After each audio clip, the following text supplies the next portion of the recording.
The year was 2847, and humanity had finally found its place among the stars. After hundreds of years of hard work and exploration, the children of Earth had built homes on 17 different worlds.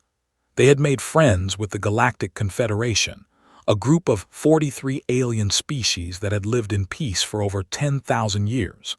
Humans were the members of this great family of stars. Commander Daniel Price stood alone on the observation deck of his starship, the Endurance. He was a tall man in his early 50s with dark hair that was turning gray at the sides. His face showed the lines and marks of a life spent traveling through the endless darkness between worlds. He watched the swirling blue clouds of a distant nebula that marked the edge of Confederation space. Something felt wrong to him, though he could not say exactly what it was. Lieutenant Maria Santos walked up behind him carrying 2 cups of hot coffee. She was his second in command and had served with him for 15 years. She knew him well enough to see the worry on his face. "You look troubled, Commander," she said softly, handing him one of the cups.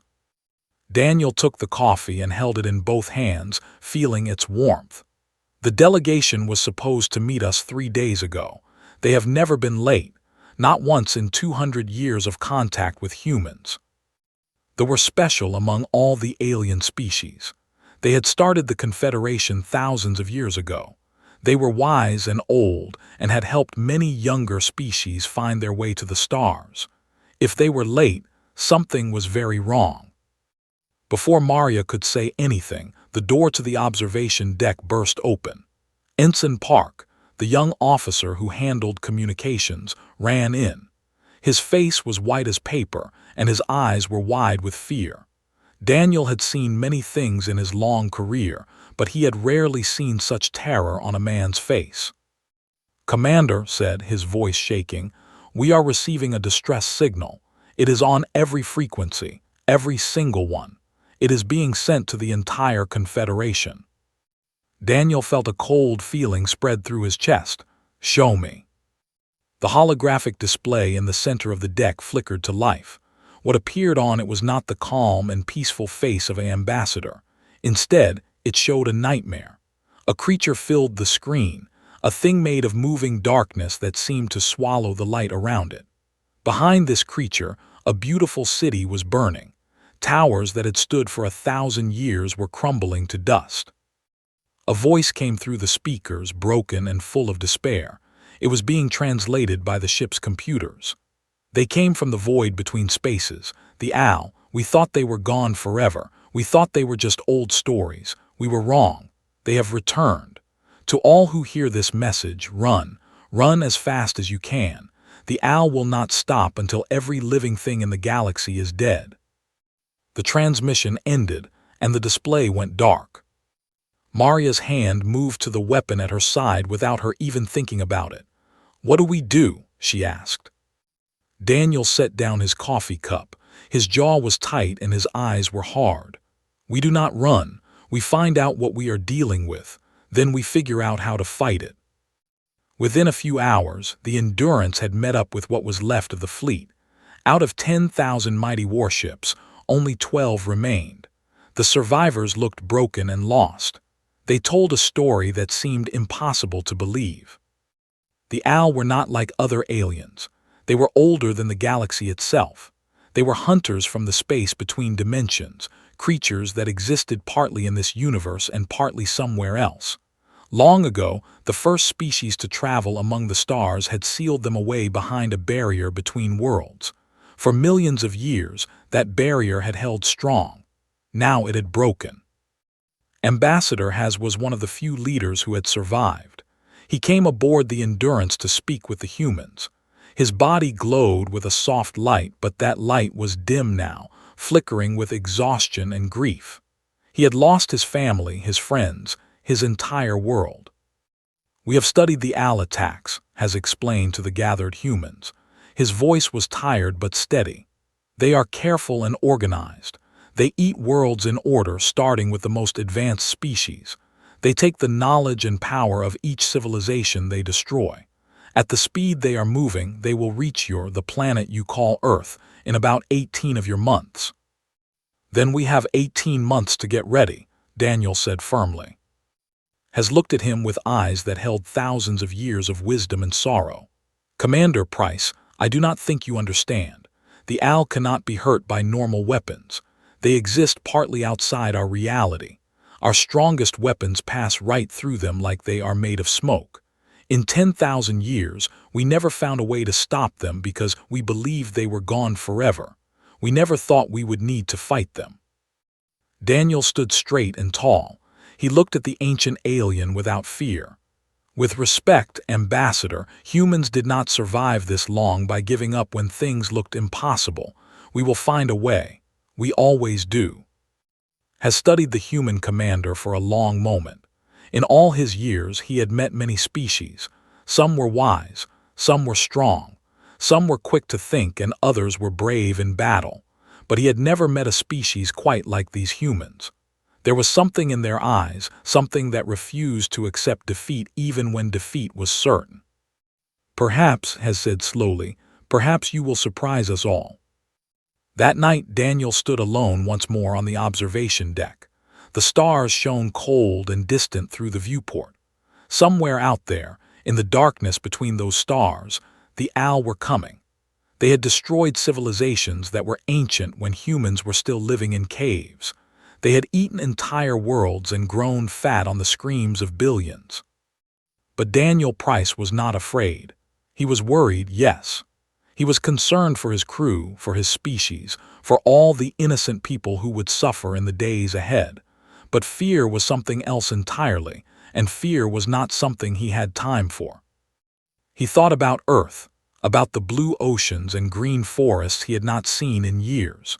He thought about the children playing in parks, the families sharing meals together, the old people watching sunsets from their porches. All of them were counting on people like him, even if they did not know it yet. We will find a way, he whispered to the stars. We have to. Behind him, the door opened and Maria stepped in. She did not say anything. She just stood beside him and watched the stars. They had been through many battles together, faced many dangers, but both of them knew that everything before had been practice. The real test was coming. And when it came, humanity would be ready. The news of the owl invasion spread across human space faster than any ship could travel. Within days, every person on every colony world knew what was coming. Some people panicked and tried to run, though there was nowhere to run to. Some people fell to their knees and prayed to whatever gods they believed in. But in laboratories and research centers across 17 worlds, the people humanity had ever produced began the most important work of their lives. Dr. Bell was 63 years old. She had spent her entire career studying things that most scientists thought were a waste of time. She looked at the spaces between dimensions, the strange places where the rules of normal physics did not apply. Her colleagues had called her work interesting but useless. Nobody thought it would ever matter in the real world. Now her useless research might be the only thing that could save the human race. She stood before the United Earth Defense Council in the old city of Geneva. The room was full of generals and admirals and politicians, all of them looking at her with desperate hope in their eyes.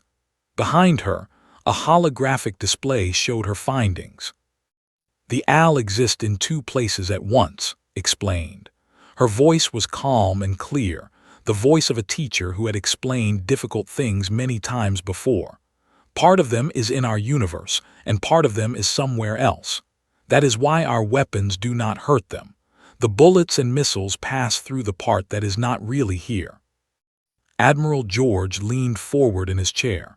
He was the head of all Earth's military forces, a large man with a shaved head and sharp eyes. Can we change that? Can we make them solid? Nodded. My research shows that certain energy frequencies can force them to become fully real. We can push them completely into our universe. Once they are solid, once they are truly here, they can be killed like anything else. The room buzzed with excited whispers. For the first time since the news of the invasion, there was hope. But there is a problem, continued, and the room went quiet again. The energy needed to create these frequencies is enormous. We would need to build entirely new power systems. We would need to design new weapons that have never existed before. And we would need to do all of this faster than anything has ever been built in human history. Admiral did not hesitate. "Tell us what you need, Dr. Bell. Whatever it is, you will have it." What followed was something that had never happened before in all of human history. The entire species came together with a single purpose. Factories that had made toys and clothes and fancy gadgets stopped making those things and started building weapons instead. Universities became research centers where students and teachers worked side by side through the night. Regular people who had never held a gun in their lives volunteered for military training, knowing they might have to defend their homes with their own hands. Commander Daniel Price was promoted to admiral and put in charge of the new resistance fleet. He worked every day with Maria Santos, who was now captain of the Endurance. Together, they developed new ways to fight an enemy that had never been beaten before. 6 months passed. During that time, the owl consumed another 12 species from the Confederation. Entire civilizations that had existed for thousands of years vanished in days.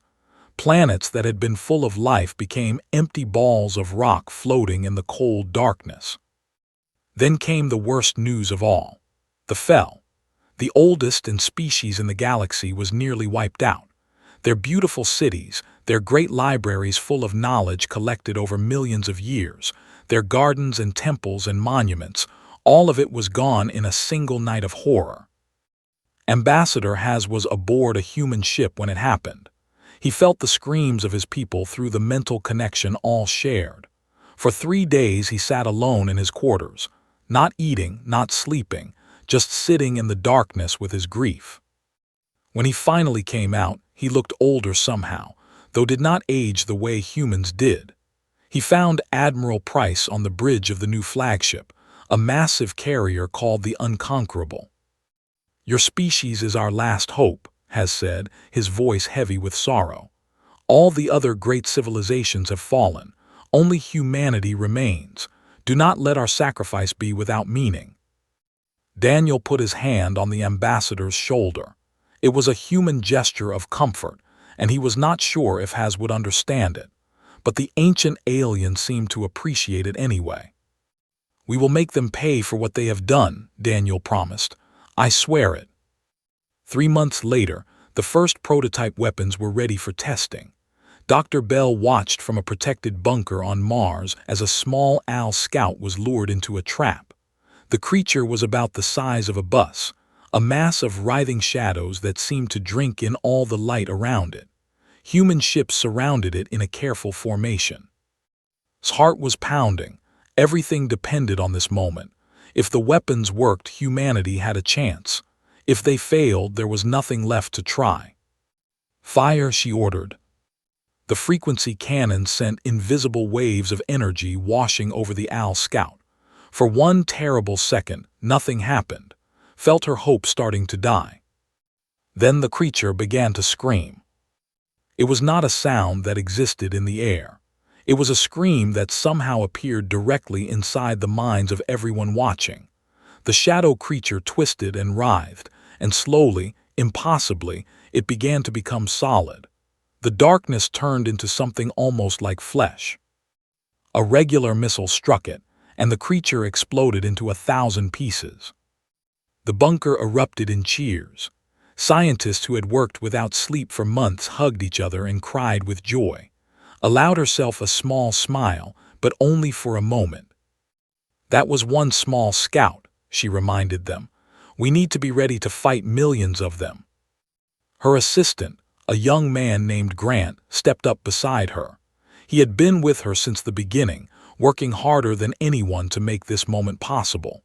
His eyes were red from lack of sleep, but they were shining with determination. "We will be ready," said. "We have to be." The months of preparation continued. More weapons were built. More ships were constructed. More soldiers were trained. Across human space, people worked and sacrificed and pushed themselves beyond what they thought possible. And through it all, the owl kept coming, moving closer and closer to Earth. They did not know that the humans were preparing for them. They did not know that this young species had found a way to hurt them. They expected easy prey, just like all the others. They were about to learn that humans were different. The owl arrived at the edge of human space on March 15, 2849. They came like a wave of darkness rolling across the ocean of stars. Long-range sensors tried to count them, but the numbers were almost too large to understand. There were billions of them, from small scouts the size of cars to massive creatures bigger than mountains. When they moved together, they blocked out the light of the stars behind them. Admiral Daniel Price stood on the bridge of the Unconquerable and watched them come. Around his flagship, 3,000 human warships waited in formation. It was the largest fleet humanity had ever put together. Every ship that could fly, every weapon that could fire, every pilot who could fight was here. Behind them lay Earth and the 16 colony worlds, home to 12 billion people who were counting on them. Captain Maria Santos stood at the tactical station, her fingers moving quickly over the controls. "All ships report ready, Admiral," she said.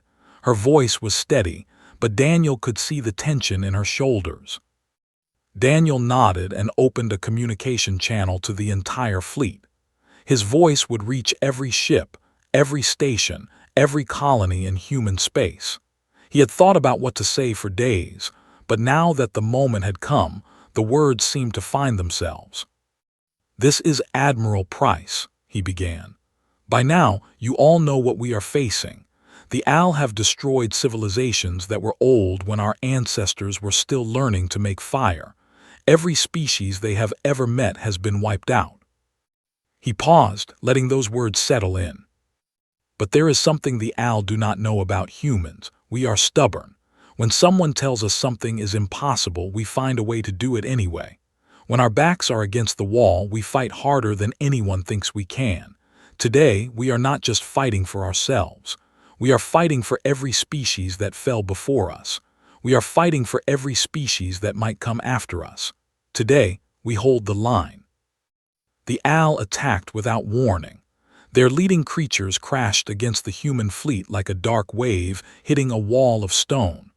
The battle that followed was the largest in the history of the galaxy. The frequency cannons fired in perfect coordination. Waves of energy washed over the enemy, forcing them to become solid. When they did, the missiles were waiting. Explosions lit up the darkness of space like 1,000 suns being born at once. Fighter ships flew through the chaos, their pilots pushing themselves to the limit and beyond. Lieutenant Commander Sarah Mitchell led one squadron of fighters through the heart of the battle. Before the invasion, she had been a simple cargo pilot, flying supplies between Earth and Mars. She had lived a quiet life and never expected to be a warrior. But when her world needed her, she had answered the call. Now she had destroyed more owl than almost any other pilot in the fleet. "All right, Razor Squadron," she called out to her. "Stay close together. Watch each other's backs. We take care of our own." Her fighters danced through the owl formations with impossible grace. The neural enhancement systems in their helmets let them react faster than any normal human could. They saw patterns in the chaos that others missed. Suddenly, something massive emerged from the swarm. It was an owl creature the size of a small moon, its body shifting and pulsing with dark energy. The regular frequency cannons could barely affect something so huge. "I have an idea," Sarah said to her squadron. "Follow me and do exactly what I do." She dove straight toward the giant creature. It was insane, suicidal, the kind of thing that should have gotten her killed. But Sarah had learned something in all her battles with the owl. They expected their enemies to be afraid. They did not expect someone to attack them head-on. The creature reached for her with tendrils of darkness, but Sarah was faster. She flew through gaps that should not have existed, seeing the movements before they happened. "Now," she screamed. All the fighters in her squadron fired at once. Their concentrated energy beams hit the creature's center. For just a moment, The monster became solid, and the big guns on the Unconquerable had a clear shot. The explosion was so bright that people on Earth could see it with their bare eyes. But for every victory, there was a price to pay. Ships were caught by the owl and dragged into darkness. Entire crews disappeared, consumed by an enemy that ate everything it touched. Admiral Price watched the numbers on his display and saw his fleet getting smaller even as they killed millions of the enemy. "Admiral," Maria said quietly, her voice heavy, "we have lost the outer defensive line. They are breaking through." Daniel closed his eyes for just a moment. He thought of his crew, of all the brave men and women who were dying out there in the darkness. He thought of the people back on Earth who were watching the battle on their screens and praying for a miracle. Then he opened his eyes with new determination. "We fall back to the secondary line. We keep fighting. We keep killing them. We fight until there is nothing left to fight with." The battle raged on. Human ships formed new formations and continued to pour fire into the owl swarm. Pilots who had been flying for 20 hours straight refused to rest. Engineers who had fixed the same systems a dozen times fixed them again. Medics worked on wounded soldiers and then picked up weapons and fought alongside them. Sarah Mitchell and what remained of her squadron flew mission after mission. She lost count of how many owls she destroyed. She lost count of how many friends she saw die. But she kept flying, kept fighting, because stopping meant giving up, and giving up meant everyone she loved would die. As the battle entered its second day, something strange began to happen. The owl, who had never known defeat, started to slow down. They had expected the humans to break and run like every other species. Instead, these strange, soft creatures kept coming at them, kept hurting them, kept refusing to die. For the first time in millions of years, the owl felt something they had almost forgotten. They felt doubt. But they were still winning. Slowly, steadily, they pushed closer to Earth. The human fleet was running out of ships, out of missiles, out of time. Admiral Price knew that courage alone would not be enough. They needed something more. They needed a miracle. The battle had been going on for 72 hours without stopping. 3 days and 3 nights of constant fighting, constant dying, constant struggle against an enemy that seemed to have no end. Human crews worked in shifts, sleeping for a few hours and then returning to fight again. The medical bays on every ship were overflowing with wounded soldiers. Doctors and nurses worked until they collapsed from exhaustion and then got up and worked some more. Dr. Bell had not slept in days. She was aboard a research ship behind the main battle lines, surrounded by screens showing data from the fighting. Every time an owl died, every time a weapon fired, the information came to her. She studied it all, looking for patterns, looking for weaknesses, looking for anything that might help. By the end of the 3rd day, the human fleet had lost half its ships. 1,500 vessels destroyed, millions of brave souls gone forever. The owl had also suffered terrible losses, but their numbers still seemed endless. They had pushed past Saturn and were heading toward the inner planets. At this rate, they would reach Earth in less than a week. Admiral Daniel Price stood over the tactical display on the bridge of the Unconquerable.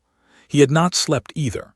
His uniform was wrinkled and his eyes were red, but his mind was still sharp.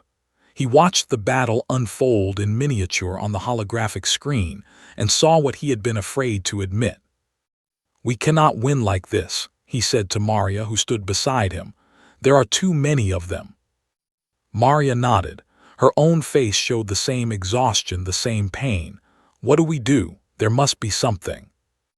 Before Daniel could answer, a communication came through from Dr. Bell's research ship. His face appeared on the screen. She looked terrible, her gray hair messy and dark circles under her eyes, but there was excitement in her voice. "Admiral, I think I have found something," she said quickly. "The owl are not just a random swarm. They are connected somehow, like bees in a hive. They share one mind, one consciousness, and I have located what looks like the center of that mind. A queen, or maybe a brain. One massive creature at the heart of their formation." Daniel leaned forward. What does that mean for us? If we can destroy the central creature, the whole swarm might collapse. Without the queen to guide them, the rest might fall apart. Hope flickered in Daniel's chest, small but real. Where is this queen? At the very center of their formation. It is huge, Admiral, bigger than anything we have ever seen, and it is surrounded by millions of protectors. Daniel studied the tactical display, tracing a path from the human fleet to where the Owl Queen was hiding. Any ship that tried to reach it would have to fly through the entire enemy swarm. It was impossible. It was suicide. Unless someone created a very big distraction. "Get me Ambassador Haz," Daniel ordered. The ancient appeared on the screen moments later. He had been helping coordinate communications between human ships, using his species' telepathic abilities to pass messages faster than any radio could. He looked tired, but he was still standing, still fighting alongside the humans who had become his last hope. "Admiral Price," Haz said, "I have been watching the battle. Your species fights with incredible courage. Ambassador, I need your help. I need to know everything about how the ancient species sealed the owl away before. Everything." Haz was silent for a long moment. His glowing eyes seemed to look at something far away, something only he could see. Finally, he spoke. "There is an old technique, passed down through our oldest records. It requires a living mind to create what we call a dimensional anchor. The anchor can be used to drag the owl fully into our universe, to make them completely solid. But the person who creates the anchor must connect their mind directly to the owl consciousness. What happens to that person? The mental strain would be fatal. Their mind would be destroyed. But in that moment of connection, the Owl Queen would be completely vulnerable." Daniel felt the weight of those words press down on him. Someone would have to die. Someone would have to sacrifice themselves to give humanity a chance. "I need a volunteer," he said to Maria, "someone willing to connect their mind to the enemy." "Sir, you are asking someone to commit suicide." "I know." To everyone's surprise, it was Grant who stepped forward. The young scientist had been aboard the Unconquerable, helping to coordinate the weapon systems. He was only 28 years old with his whole life ahead of him, but his eyes were calm and certain. "I have studied the owl more than almost anyone," said. "I understand how they think, how they move, how they feel. If someone needs to get inside their minds, it should be me." Daniel wanted to say no. He wanted to find another way, any other way. But there was no time, and he could see that had already made his choice. "Are you sure about this?" Daniel asked. Smiled, and it was a peaceful smile, the smile of someone who had found his purpose. "Admiral, I grew up reading stories about heroes who gave everything to save the world. I never thought I would get the chance to be one of them. Please let me do this." The plan was simple but dangerous. The main fleet would attack with everything they had left, creating chaos and drawing the attention of the owl. While this was happening, a small group of ships would slip through the confusion and take close to the Queen. When they got near enough, would create the dimensional anchor. The moment the anchor was active, the ships would fire every weapon they had at the exposed Queen. 12 ships volunteered for the mission. Captain Maria Santos would lead them aboard the Endurance. Lieutenant Commander Sarah Mitchell and her remaining fighters would provide protection. Dr. Bell came aboard personally to set up the equipment would need. As settled into the special chamber that had been built for him, surrounded by machines and wires, made the final adjustments. "Once you connect to the owl mind, you will have about 3 minutes before the strain kills you," she explained, her voice gentle. "You need to hold the anchor stable for at least 90 seconds. Can you do that?" Looked at her with clear eyes. "I can do it, I will do it." Put her hand on his. "You are the bravest person I have ever known." As the strike force prepared to launch, Admiral Price sent one final message too. "What you are doing will never be forgotten. Your name will be remembered as long as humans exist." smiled through the screen. "Just make sure we win, Admiral. That is all the thanks I need." The 12 ships launched into the darkness, flying toward the heart of the owl swarm. Behind them, the rest of the human fleet prepared for one final, desperate attack. The fate of humanity now rested on the shoulders of one young man who had chosen to give everything for his people. The 12 ships of the strike force flew through space like shadows moving through darkness. Captain Maria Santos stood at the helm of the Endurance, her hands steady on the controls. Around her, the other 11 ships followed in tight formation. Lieutenant Commander Sarah Mitchell and her fighters flew alongside them, ready to destroy any owl that got too close. Behind them, Admiral Daniel Price led the main fleet in the largest attack of the entire war. Every remaining ship, every last weapon, everything humanity had left was thrown at the owl swarm. Explosions lit up the darkness as thousands of human vessels crashed against millions of enemy creatures. "Give them everything," Daniel roared over the communication channel. "Make them remember this day forever." The plan was working. The owl turned their attention to the main fleet, not noticing the small group of ships slipping through the chaos.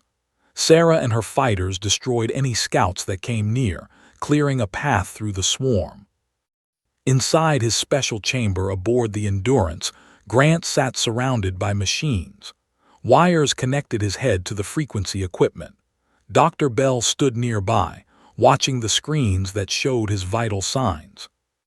"We are getting close," Maria announced from the bridge. 2 minutes until we reach the Queen." Took a deep breath and closed his eyes. He thought about Earth, about the small town where he had grown up. He remembered the smell of his mother's cooking, the sound of his father's laugh, the feeling of grass under his bare feet on summer days. He held onto those memories tightly. They would be his anchor, his protection against the darkness he was about to enter. "Beginning the connection now," said, and she activated the equipment. Suddenly, was not alone in his mind anymore. The owl consciousness was huge beyond understanding. It was like an ocean of hunger and hatred, dark and cold and endless. Millions of years of destruction pressed against his thoughts, trying to crush him, trying to swallow him whole. He felt the minds of billions of owl creatures, all of them hungry, all of them wanting to consume everything that lived. But did not break. He held onto his memories of Earth, his memories of the people he loved, his memories of everything good and beautiful in the universe. The owl pushed against him, and he pushed back. "I see you," whispered, his voice echoing through the mental connection. "And now you see me." He showed them humanity. He opened his mind and let them see everything humans were. He showed them the joy of a child taking her first steps. He showed them the love between two people who had grown old together. He showed them the courage of ordinary people who stood up against impossible odds. He showed them hope. The owl had consumed many species. They had absorbed knowledge and power and memories from 1,000 civilizations. But they had never encountered anything like this. They had never encountered a species that could look into the darkness and refuse to be afraid. "Now," screamed, his voice reaching across the communication channel to every ship in the strike force. Activated the dimensional anchor. Reality itself seemed to twist and bend around the Owl Queen. For just a moment, the massive creature became completely solid, completely vulnerable. The strike force fired everything they had. Missiles and energy beams and frequency weapons all struck the Queen at the same moment. The explosion that followed was the thing anyone had ever seen. It was visible across the entire solar system, a new star being born in the darkness. Through the owl hive mind, the death of the Queen spread like a shockwave. Every creature in the swarm felt it.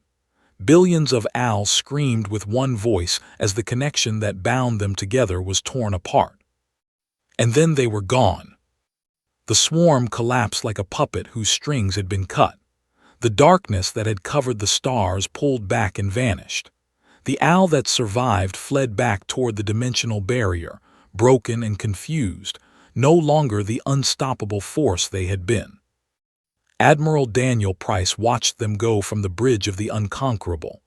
Tears ran down his face, but he did not try to hide them. Around him, the surviving crews of the human fleet were cheering and crying and holding each other. "We did it," Maria's voice came over the communication channel from the Endurance. Her voice was shaking. "Admiral, we actually did it." "What about?" Daniel asked, already knowing the answer. There was a long pause. "He is gone, sir, but Dr. Bell says he was smiling at the end. He knew we had won." The price of victory had been terrible. Of the 3,000 ships that had joined the resistance fleet, fewer than 800 remained. Millions of humans had died defending their home, but Earth still stood. Humanity still lived.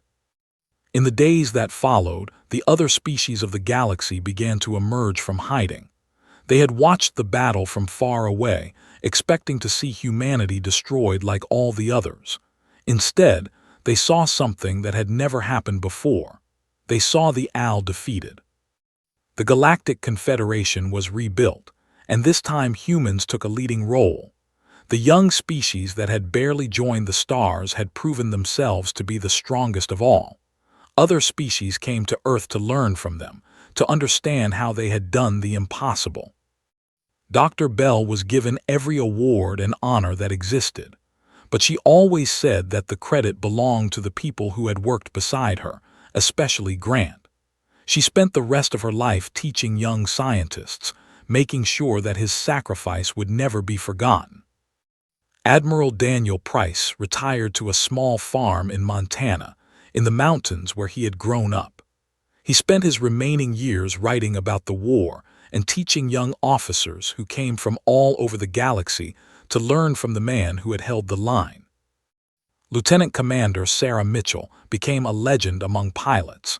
She led the rebuilt human fleet for another 30 years, training a new generation of warriors who would protect the peace that had been won with so much blood. Ambassador has stayed on Earth until his death, many years later. He said that being among humans gave him hope for the future. Before he died, he told a young child a story about a dark time when the stars themselves seemed to be going out, and how a brave species had refused to let the light die. But it was Grant who became the greatest symbol of humanity's triumph. On every colony world, in every station and settlement, his statue stood as a reminder of what one person could do when they refused to give up. Children were named after him. Songs were written about him. His story was told around campfires and in classrooms and in temples and in homes all across the galaxy. At the base of every statue, the same words were written. "Here stands a human. He looked into the darkness and was not afraid." Years passed, then decades, then centuries. The owl never returned. The dimensional barrier was strengthened and guarded, watched by ships from 100 different species working together. The galaxy entered a new age of peace and cooperation, with humanity at its heart. And on quiet nights, when the stars were bright and the wind was still, old people would look up at the sky and remember. They would remember the time when darkness came for everything they loved. They would remember the brave men and women who stood against it. And they would remember that humanity held the line.